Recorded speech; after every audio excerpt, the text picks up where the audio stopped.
Apa kabar pemirsa? Kembali kami hadir memperbaharui informasi Anda seputar Sulawesi Tenggara, Indonesia, dan dunia yang telah dirangkum tim redaksi kami. Bersama saya Nur Hidayah dalam program Make News Siang. Dinas Pendidikan Kabupaten Jeneponto, Sulawesi Selatan mengeluarkan kebijakan terkait uji coba pembelajaran dengan metode tatap muka pada masa pandemi COVID-19 yang kini telah berlangsung. Namun kebijakan uji coba tersebut hanya berlaku kepada puluhan sekolah tingkat sekolah dasar dan sekolah menengah pertama di 2 kecamatan dari 11 kecamatan yang ada di daerah tersebut. Rusmin Abdul Ghani dan Senawan Silondai kini mempermantap langkahnya untuk maju pada pemilihan kepala daerah 2020 di Kabupaten Konawe Selatan setelah mendapatkan rekomendasi dari Partai Demokrasi Indonesia Perjuangan.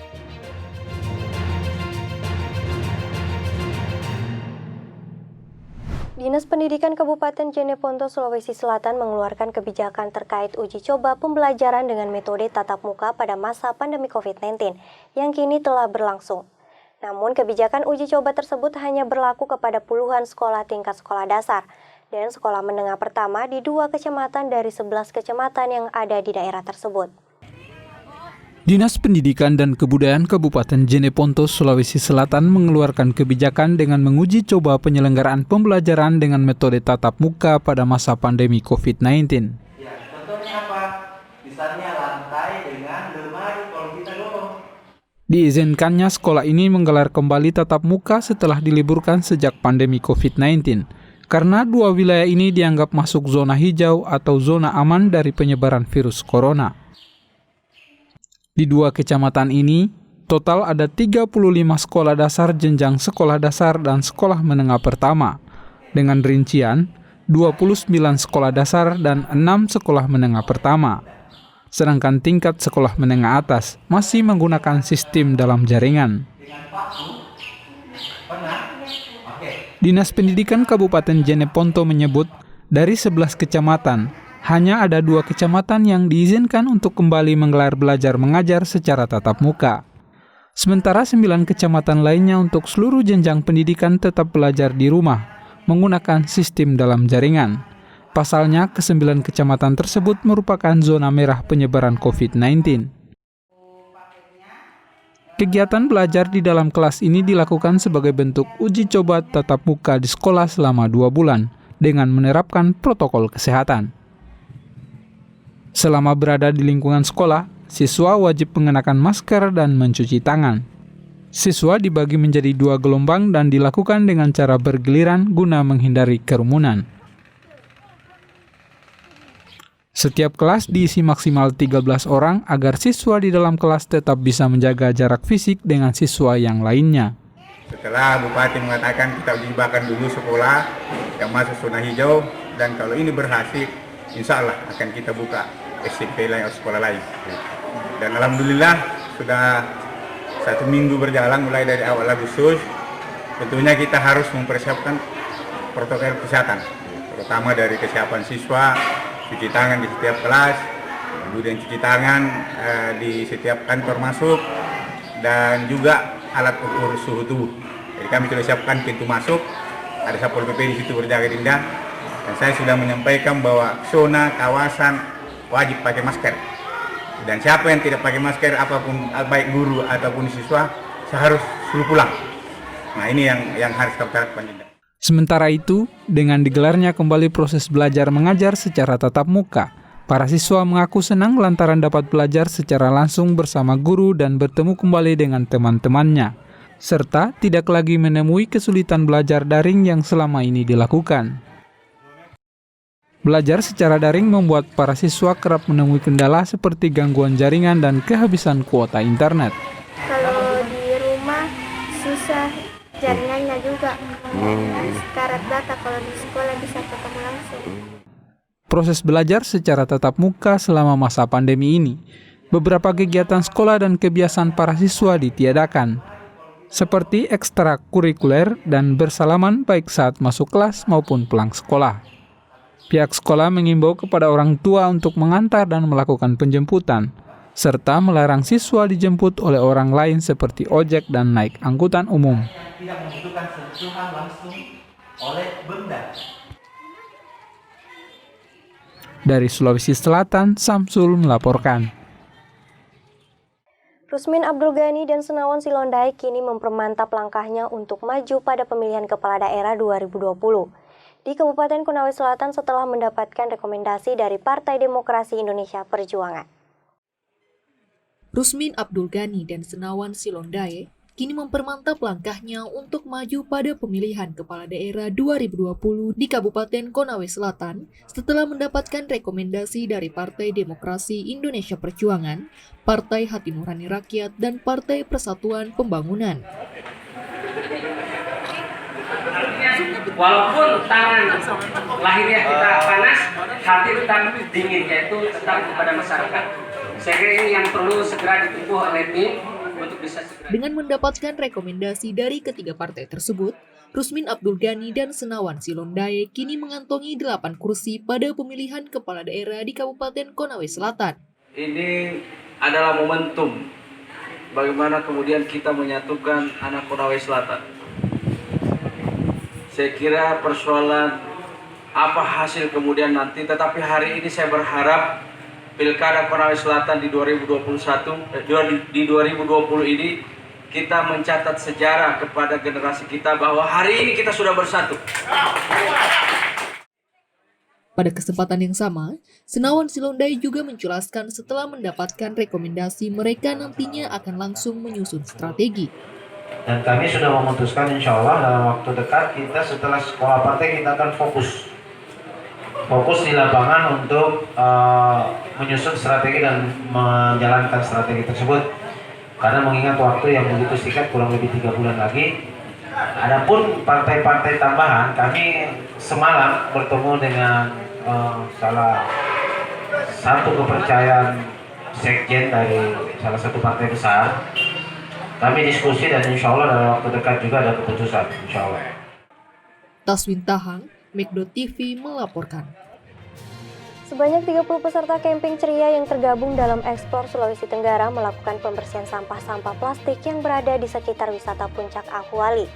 Berita selengkapnya setelah jeda berikut ini. Tetaplah bersama kami.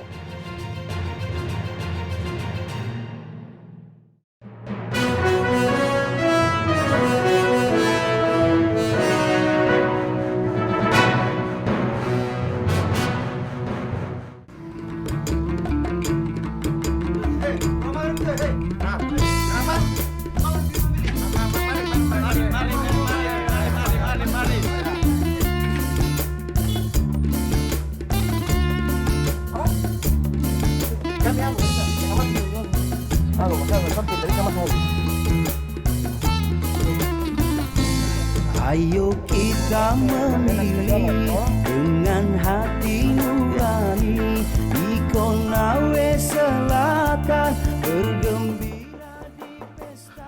Assalamualaikum Pak RT.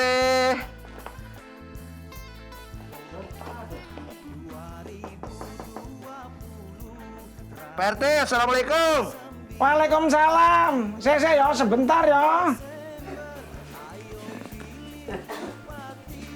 Masker. Sama. Oh, apa tuh Mas? Muka. Ciptaan Tuhan kui. Ngomong-ngomongnya masuk ya? Ya masuk. Biar kita di teras. Oh iya. Sekalian kita menerapkan protokol kesehatan. Iya. Tapi ini nggak enak ini kan terasnya kotor loh itu. Iya. Apa ya? Ya tidak apa-apa. Kayak ini habis ada perang nih. Kita sudah terbiasa Pak RT. Aduh. Jadi piye gimana? Jadi begini Bapak RT, kami berdua ini ceritanya bekerja sebagai tim PPDB. Masya Allah, bangga Bapak luar biasa ada warga yang kerja di PBB. Kenapa bekerja di PBB? PPDP. Nah, petugas pemutakhiran data pemilih, begitu Pak RT. Anu juga kita tidak gaul. Mana tahu Bapak, nggak tahu lah itu. Sekarang Bapak RT begini ya, singkat cerita ini, ya kami berdua ke sini untuk minta izin ingin melakukan coklit. Apa itu coklit? Coklit itu adalah pencocokan penelitian data pemilih. Nah, begitu. Itu kita Jawa juga. Nah itu kami akan lakukan kepada warga Bapak di sini. Jadi kita coba nanti melihat sekalian mau cross check warga yang masih berada di kampung sini. Siapa tahu ada yang usianya sudah memenuhi syarat untuk memilih, tapi belum masuk dalam data pemilih. Siapa tahu juga misalnya begini Pak RT, ada warga yang datanya double. Atau juga mungkin ada warga yang tidak punya data sama sekali. Nah itu mau kita masukkan. Nah makanya ini kita mau setor ini Pak RT bisa lihat dulu. Itu data-data pemilih itu dari KPU dia berikan ke kami supaya nanti dicocok. Oh iya boleh nih. Oh tapi Mas, sampean bisa nggak berdua nanti sekalian yo? Nanti tolong ke rumahnya Pak Penggele yang di belakang sana itu. Yang masalah Pak Penggele itu beberapa kali pemilihan itu nggak pernah ikut nyoblos loh dia. Gampang itu, Pak RT nanti pokoknya tanami nanti kita amankan. Iya. Tapi yang itu aman? Kalau yang ini aman sih sebenarnya nih. Aman nggak ada masalah ini. Terima kasih. Sama-sama. Kalau begitu Bapak RT mungkin sekalian aja. Kami berdua pamit mau langsung ke rumahnya Bapak Penggele kalau pergi. Oke. Hati-hati ya di jalannya. Oke, assalamualaikum. Waalaikumsalam warahmatullahi wabarakatuh.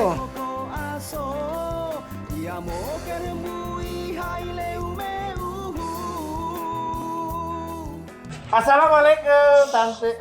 Gantian lah kau. Permisi. Kita tidak kaget tadi. Oh iya. Kita mau tanya Pak rumahnya Pak Penggele. Oh, ini sudah dekat. Oh iya. Tapi betul Jin. Iya. Tetangga dia kan. Pasti tahu lah. Saya buka masker bukan tanda lain. Oh iya. Dibaca tanda bukan. Terima kasih.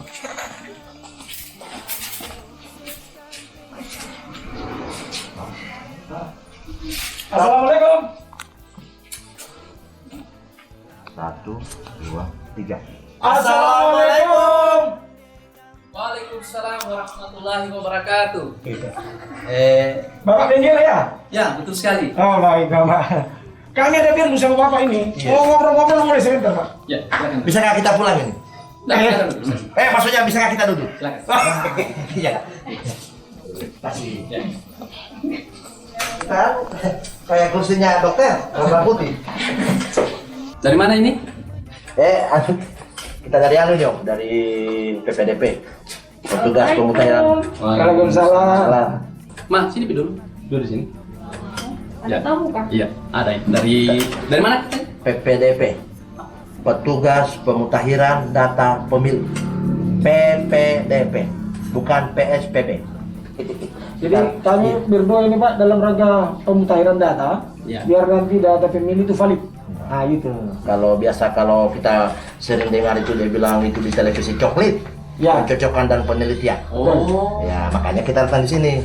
Terus kira-kira apa yang harus saya siapkan? Ini bukan kira-kira, tapi harus.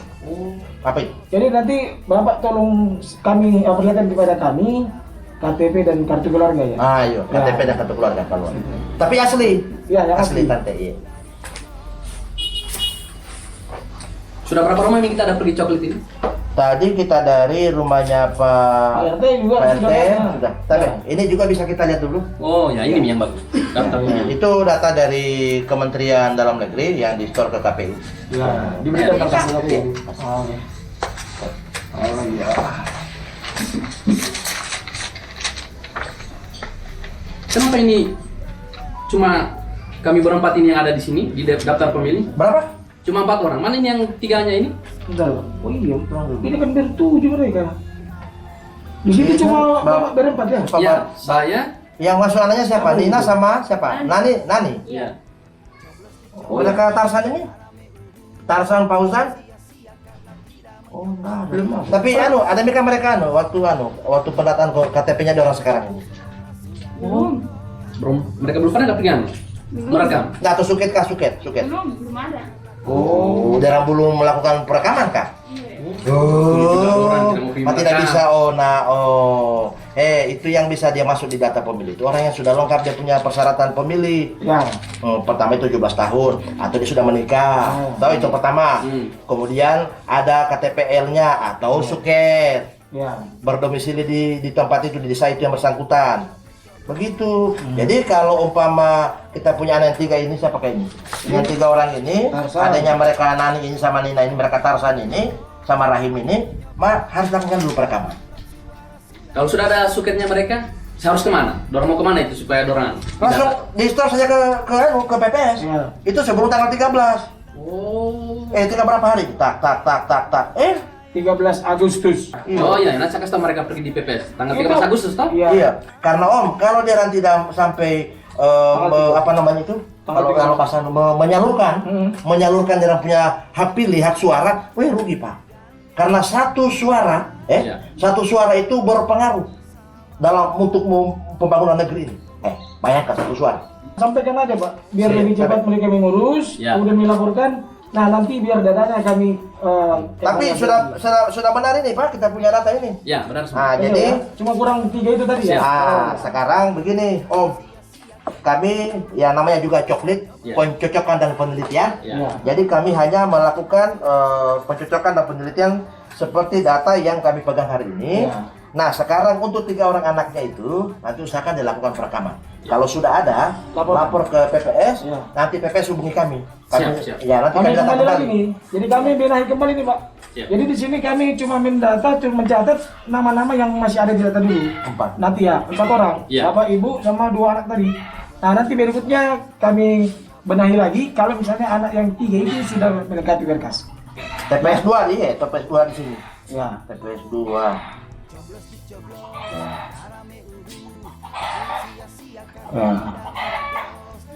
Nanti habis itu tanda tangan Bapak. Tapi kita tanda tangan dulu Bapak. Kita tanda tangan dulu. Kita lihat dulu ini nama sudah benar ini. Cocok. Iya. Kalau begitu Bapak, bila kami mohon izin mau tempel dulu. Ya. Bisa minta tolong kita mau tempel dulu. Silakan.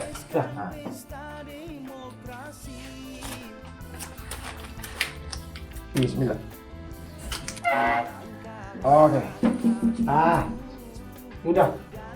Ya. Nah, minta maaf kita tidak jabat tangan nih, karena ini protokol kesehatan ini. Tapi nanti kalau keluar pakai masker. Siap. Sekalian minta maaf ini. Kita tidak minum teh tadi. Terima kasih ya. Ya, assalamualaikum. Waalaikumsalam warahmatullahi wabarakatuh. Nah, Dari mana? Dari rumah. Tadi itu di rumahnya Pak Benggele. Jadi kan ini, kebetulan gue bawa data juga. Ini nih. Ini Pak Benggele kan mereka di kartu keluarga kan 7. Iya. Nah ternyata yang dimasuk data itu baru 4. Jadi maksudnya tadi kita sudah ingatkan dia. Jadi kan Pak Erwin juga sudah bilang, nanti kalau nanti mereka lakukan perekaman. Tapi tetap ingatkan lagi. Nanti lapor ke Tina lagi. Nah, jadi nanti kalau mereka sudah ada misuket atau KTP, nanti hubungi kami. Oh iya Pak, nanti supaya kami masukkan dalam data. Iya. Oke ya? Iya, Pak. Oke, selamat bertugas ya. Iya. Oke. Terima kasih. Ya. Assalamualaikum. Ayo kita memilih. Bismillahirrahmanirrahim. Assalamualaikum warahmatullahi wabarakatuh. Atas nama Komisi Pemilihan Umum Kabupaten Konawe Selatan, mengimbau kepada seluruh lapisan masyarakat di Kabupaten Konawe Selatan untuk ikut berpartisipasi aktif dalam rangka mensukseskan pemilihan Bupati dan Wakil Bupati Konawe Selatan tahun 2020. Pastikan Anda terdaftar dalam daftar pemilih di KPU Kabupaten Konawe Selatan. Laporkan kepada petugas pemutahiran data pemilih kami apabila belum terdaftar sebagai pemilih. Pastikan Anda telah memiliki KTP-L atau suket sebagai dasar untuk didaftarkan dalam daftar pemilih. Siapkan seluruh dokumen kependudukan pada saat petugas kami mengunjungi ke rumah Anda. Pastikan dalam rangka mengikuti tahapan pemilihan selalu menerapkan protokol kesehatan. Jangan lupa datang ke TPS hari Rabu tanggal 9 Desember 2020 untuk menyalurkan hak pilih Anda. Ingat, satu suara menentukan nasib daerah Kabupaten Konawe Selatan. Pemilih berdaulat, negara kuat.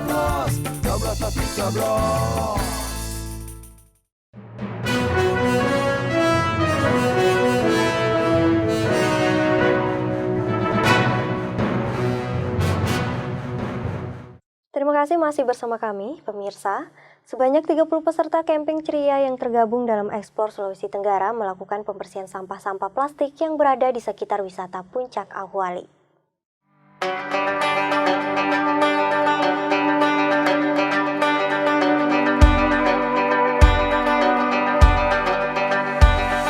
Explore Sulawesi Tenggara melakukan pembersihan sampah-sampah plastik yang berada di sekitar wisata Puncak Ahwali. Sebanyak 30 peserta camping ceria yang tergabung dalam Explore Sultra ini melakukan pembersihan dari puncak sampai bawah dan mengumpulkan 3 karung besar sampah plastik.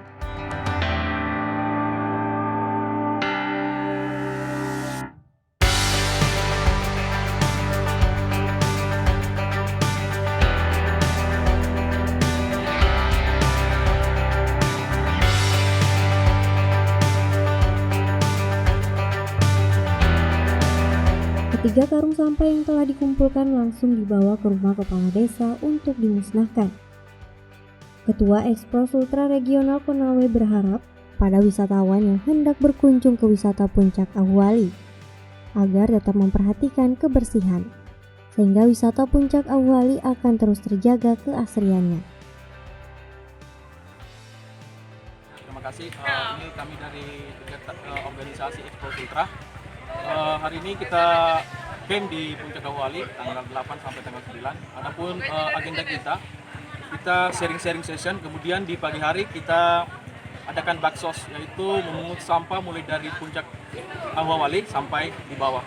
Untuk jenis sampah yang kita dapat kumpulkan dari puncak sampai bawah itu kebanyakan plastik, botol aqua dan plastik Indomie.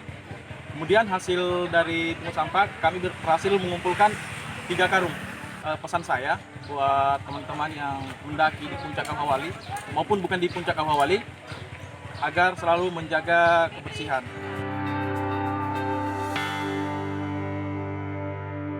Dari Konawe, Paswin Tahang, Metro TV melaporkan. Para orang tua di Amerika Serikat seperti di berbagai negara lain khawatir segera dimulainya tahun ajaran baru di tengah pandemi COVID-19. Tapi dengan pelonggaran pembatasan sosial berskala besar, sebagian mulai memberanikan diri ke dokter anak untuk memeriksakan kesehatan rutin, yang kliniknya mengikuti protokol kesehatan ketat.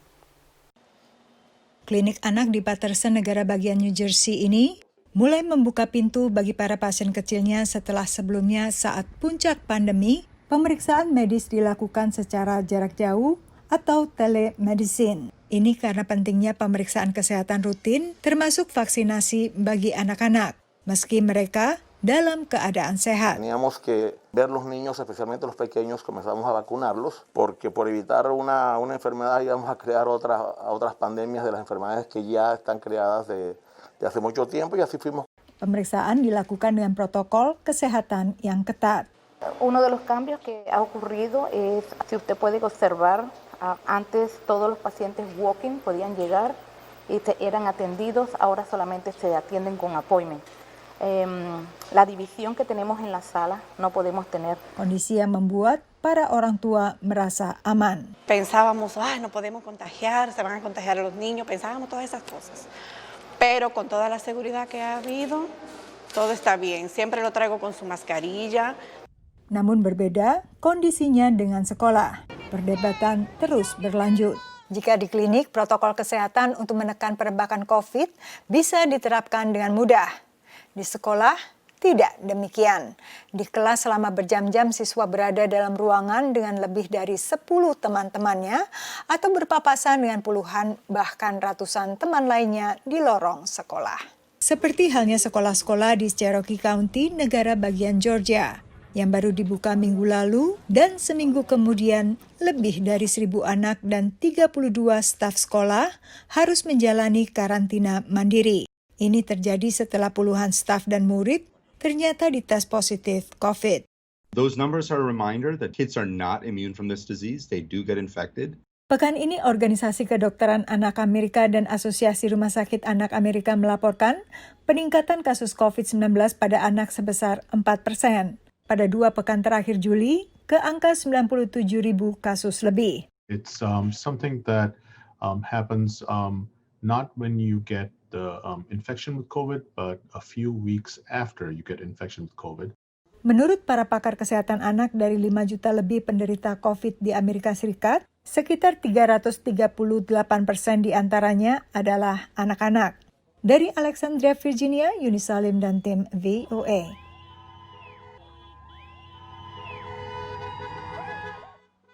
Terima kasih masih bersama kami pemirsa. Sorotan Kongres dan pemerintahan Amerika Serikat pada Muslim Uighur di Tiongkok kini beralih ke tuduhan kerja paksa yang produknya dijual ke pasar global. Semakin banyak perusahaan Tiongkok memasuki daftar hitam pemerintah Amerika Serikat. Sementara perusahaan Amerika Serikat juga dituntut tak memberi ruang bagi produk kerja paksa ini. Thank you for the question. I don't know. Dalam dengar pendapat Kongres dengan pimpinan raksasa teknologi baru-baru ini, peran perusahaan teknologi dalam mengakhiri praktek kerja paksa di Tiongkok ikut menjadi sorotan. Raksasa retail Amazon misalnya yang menyediakan mimbar penjualan daring, marketplace bagi pihak ketiga. I'm also concerned that given Amazon's allowance of counterfeit goods on its marketplace, especially counterfeit goods from China, that Amazon's marketplace may be knowingly or unknowingly furthering China's use of forced and slave labor conditions.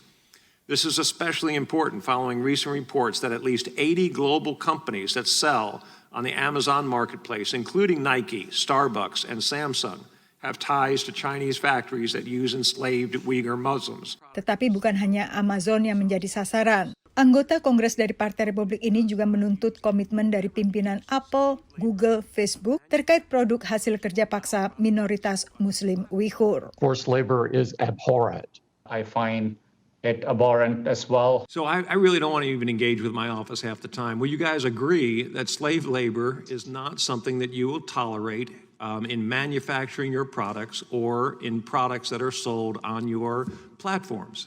I agree, Congressman. We would terminate a supplier relationship if it were found. If we found anything like this, we would also terminate any relationship. Yes, I agree completely. Maret lalu, 2 rancangan undang-undang untuk mengakhiri kerja paksa Uighur digulirkan di Kongres. Versi DPR diusulkan oleh James McGovern dari Partai Demokrat, sementara versi Senat diusulkan Marco Rubio dari Partai Republik. Menurut kelompok pemerhati HAM Uighur, sekitar 1 dari 5 pakaian jadi berbagai merek, termasuk merek terkenal di pasar global, mengandung katun asal Xinjiang, Tiongkok, yang diproduksi warga Uighur melalui kerja paksa. Sorotan terhadap kerja paksa Uighur ini terjadi di tengah peningkatan sanksi terhadap perusahaan-perusahaan Tiongkok yang ikut terlibat pelanggaran HAM terhadap kelompok minoritas tersebut. 11 perusahaan Tiongkok sejak Juli lalu masuk blacklist Departemen Perdagangan Amerika Serikat sehingga dilarang membeli komponen dari Amerika Serikat.